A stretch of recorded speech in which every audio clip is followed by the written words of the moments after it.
bring in Elliot Colburn, who's the Conservative MP for Carshalton and Wallington. Morning to you. Good morning. Thanks for having me. Well, nice talking to you. I think you were born at St Helier, weren't you? I was quite some time ago now, but yes, I was.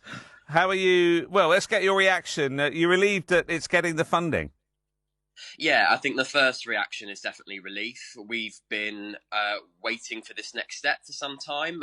We understood, I think, why there had to be some delay to this announcement with everything that's happened in the past few years. But I know that this is something that the Trust have been waiting for a considerable amount of time, and I've been trying to do all I can with parliamentary colleagues to secure it.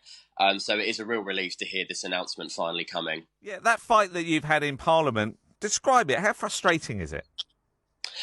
Yeah, fairly, to say the least. It's fairly frustrating, but we have been able to make that positive case for the future of Epsom and St Helier NHS Trust and why we need that investment to be unlocked. The Trust are way ahead of other trusts around the country. They know what they want to do. They've had this plan for a long time, and it is really positive news. They want to be able to deliver the best possible care for patients across Sutton, Merton and Surrey. And this finally allows them to move forward to the next steps in delivering that plan. Look, lots of conversations that we've had here on BBC Radio Surrey about people who have to go to Epsom and they're going to miss out on the A&E, and it's all a big worry about distances, and you'll know that part of the world really well.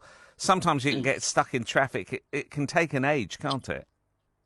Well, that's why we're having a specialist emergency care hospital at a more central location, which is what the Trust wanted to do. They are very confident that this will allow them to treat patients much faster and much more efficiently by centralising those specialist services.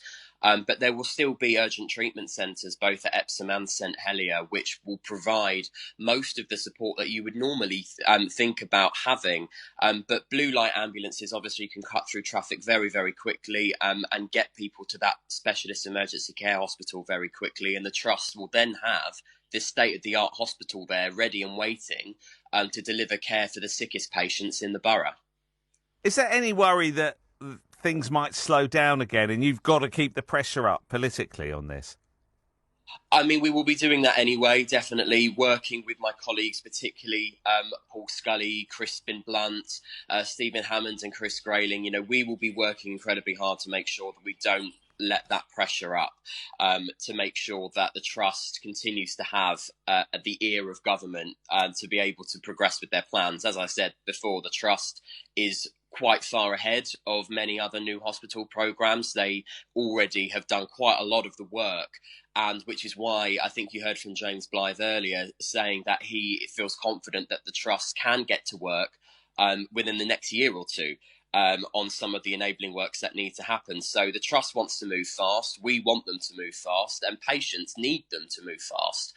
So we will be making sure that government hears that message and that we can indeed deliver that as quickly as possible. Good talking to you, Elliot. Just out of interest, on your to-do list, how high has this hospital been on your list of getting things done? It was number one. There's no getting around it. It was number one when I got elected. And whilst there's been a lot of new pressures come as part of this job, we've been trying to help people with the cost of living, and we've been trying to help people through the pandemic, and all of them have been absolutely essential. But the one constant has always been the delivery of this investment into our modern healthcare systems locally, and I'm just delighted that it finally has been. Elliot, good talking to you. Thanks for your time this morning. Elliot Colburn, who's the Conservative MP for Carshalton and Wallington, on a comment on that hospital. You're more than